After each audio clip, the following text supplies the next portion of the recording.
Hi, I'm Eddie Griffiths and I'm the High School Partnership Officer for Manchester United Foundation. Today we're at Media City UK to record our special series as part of our Student Voice project, which we're going to run over the course of the year.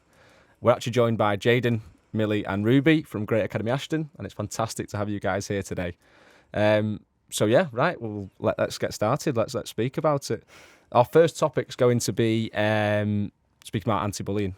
So we're going to be looking at a few different things where maybe what's happening currently in schools. You know, you guys are the young people, and you guys kind of experience it or have lived experience currently about what's happening on the ground. We're going to go first round. Jayden, talk to me. Introduce yourself. My name is Jayden. I go to Great Academy Ashton and I'm in year 10. I'm Millie. I go to Great Academy Ashton. I'm in year 10. I'm Ruby. I go to Great Academy Ashton and I'm in year 10. So we've picked a few topics today. Anti-bullying week is coming up. It is this week. So I think it's really important for us to have a little conversation about that and what's happening in schools. Maybe some of the awareness that we feel needs to be improved in terms of young people and society as a whole.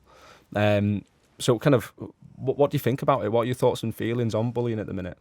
I feel like sometimes you don't see it, but you do hear of it. Okay. So, like, you do hear comments or, like, passing comments off other people about what other people have said, but you don't really see it, like, especially not in our year anyway.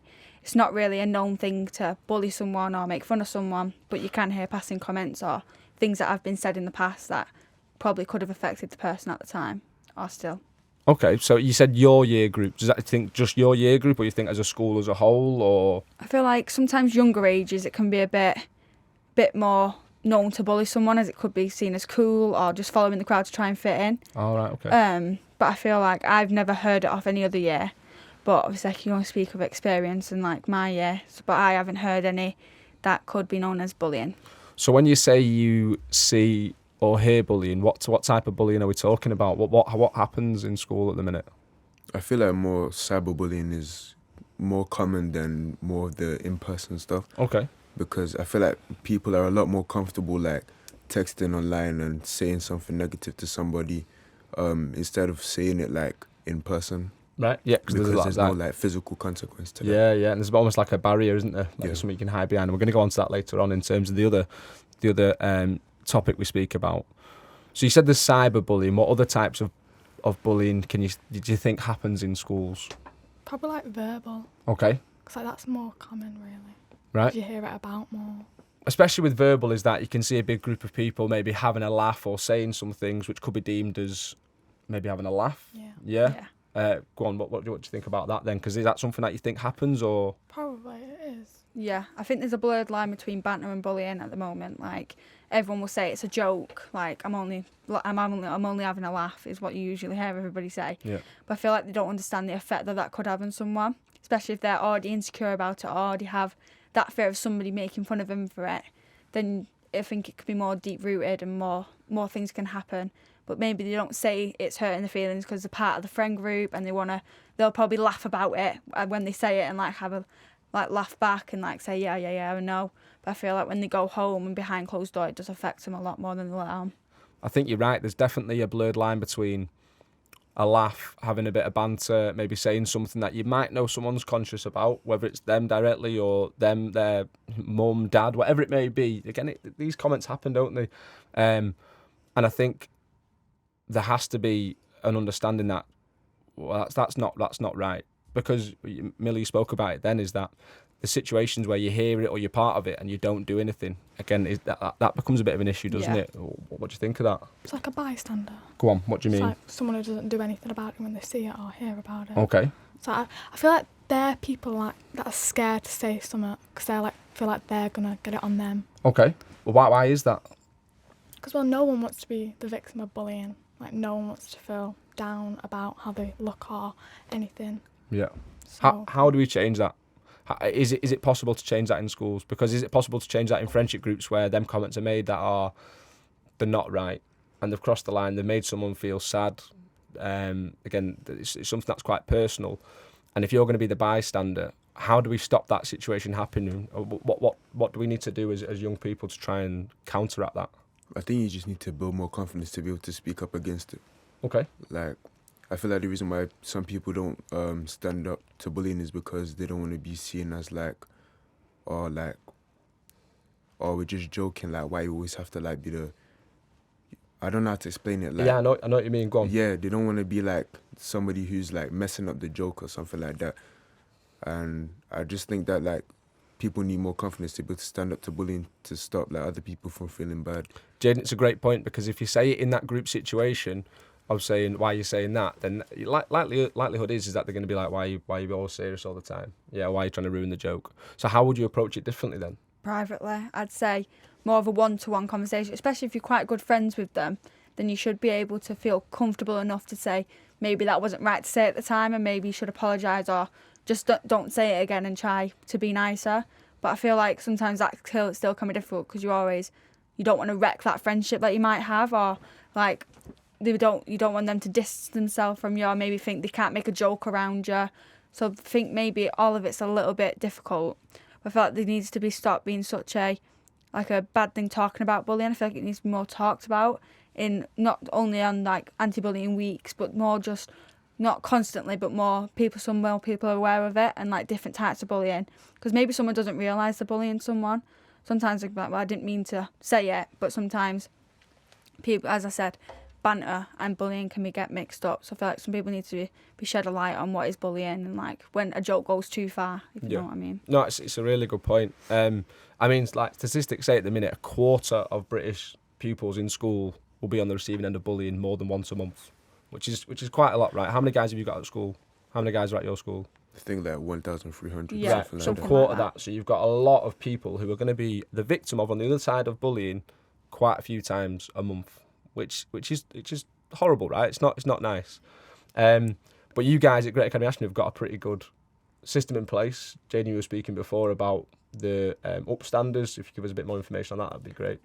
So last year during form time, they gave us these booklets to fill out during form time, and if you had completed it and you completed it well, you got one of these upstander badges, and that kind of shows that you know how to stand up to somebody who's bullying someone else.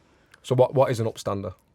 Somebody who just stands up to bullying. He doesn't let it happen, and he tells the bully you need to relax a little bit. That's not very nice. You're making this person feel a bit bad. And that's a really good point, is making people understand the consequences of what they're saying is I think, the first step, really, isn't it? You've got to try and spread that awareness and understanding for people to understand what they're actually saying, what the negative connotations that has.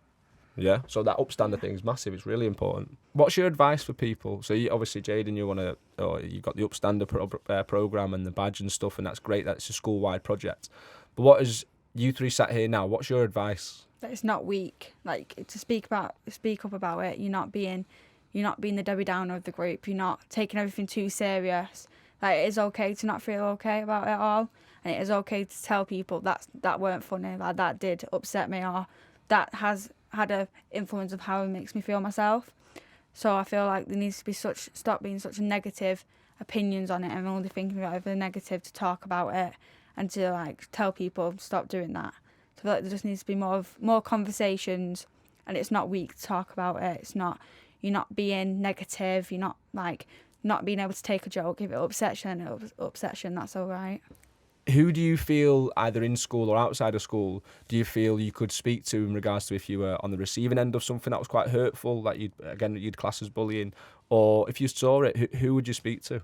So the head of year, or Ryan, who is our Manchester United Foundation person, because Ryan's a very easy person to talk to, and he knows you more than other teachers. Okay, so he's got that personal side to it, and would you say he's helpful? Would you say he's there to be approached? Yeah, I think he's different to other teachers. He knows you in more of a personal way, like Ruby said. And I think he has his own little office, so you feel quite comfortable going to him, and he's quite far away from everybody else, and he always tries to have time for absolutely everybody he can. So I feel like having him is a big help to everybody. I think everybody feels more comfortable with Ryan than other teachers. I could be wrong, but I'm speaking on personal. But I feel more comfortable talking to Ryan than any other teacher, because I feel like he gives really good advice, different kind of advice from a kid's point of view, and what you could do to help. And he always tells teachers in a different way, so sometimes he can do it anonymously if you don't want someone to tell your name.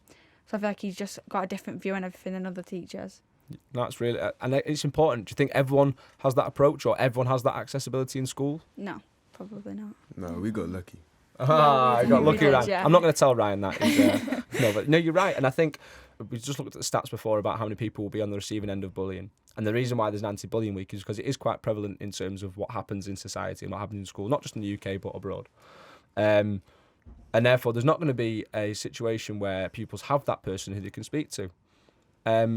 My second point from that is, do you feel comfortable to speak about it in your friendship groups? I do. Okay. Yeah. Go on, I think expand, Jayden. My friendship group, they're a group of really like nice guys. They're understanding. They don't really judge. They laugh a lot. They're really positive, and we like to spend time with each other. Obviously, at dinner times and things, we play Uno. So I think it's like a really good atmosphere to be around them, and like you can talk about anything with them. They wouldn't judge. So they'll be there to support you, Yeah. which is amazing, right? Having a friendship group that are around you that you feel you can approach is brilliant, because they are there to support you. Now, again, we're looking at people or individuals who might have that friendship group or comfortable enough to speak to them, don't have that member of staff around them. How can we as a society in school, how can we support those pupils? Maybe more assemblies and more teachers doing it, just bringing a light on it, so maybe they can think, oh, maybe I'm not being silly thinking it's I'm being like negative, or like, so think maybe teachers just saying it out of the random, like having assemblies, like stuff like that. Yeah. So spreading more awareness, Yeah. through different schemes, projects in school, society as a whole. Yeah. Yeah, really good point. I also think there's maybe some power in not just having anti-bullying shown in schools, but in a wider society. For example, the team you support, or the brand that you support, or the TV programme that you watch. Having those things enforced or encouraged to be better in society is also a way that we can go about it. So we know that bullying is harmful. In the short term, bullying causes what? Insecurities, stuff Okay. like that. Yeah, anything else? Mental health problems. Right, go on, Jayden, explain. Like depression, like you'll be very insecure with yourself, and then it'll like mess with your mental health. Yeah, I mean, again, statistics say that 55% of children who are on the receiving end of bullying will at some point develop depression, which is a massive statistic, more than 50% of people.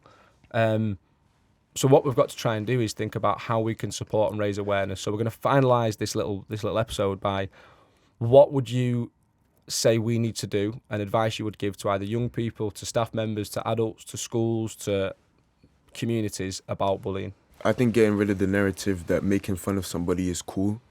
Like, it's like you're making that person inferior to you. Like, you're making fun of them, you're making everybody around you laugh. You're making that person feel down, so you're sort of like making yourself feel superior to those people. And I think that we need to get rid of that narrative. Brilliant point. And Really also good point. check yourself and what you say. So sometimes you don't need someone to tell you. Sometimes you can think, oh, I probably shouldn't have said that, and maybe apologise. Don't always rely on other people to tell you maybe bullying someone. Maybe have a little bit of like, look at yourself and what you say and what you do, and think, if someone were doing that to me, would I like it? And most probably you wouldn't.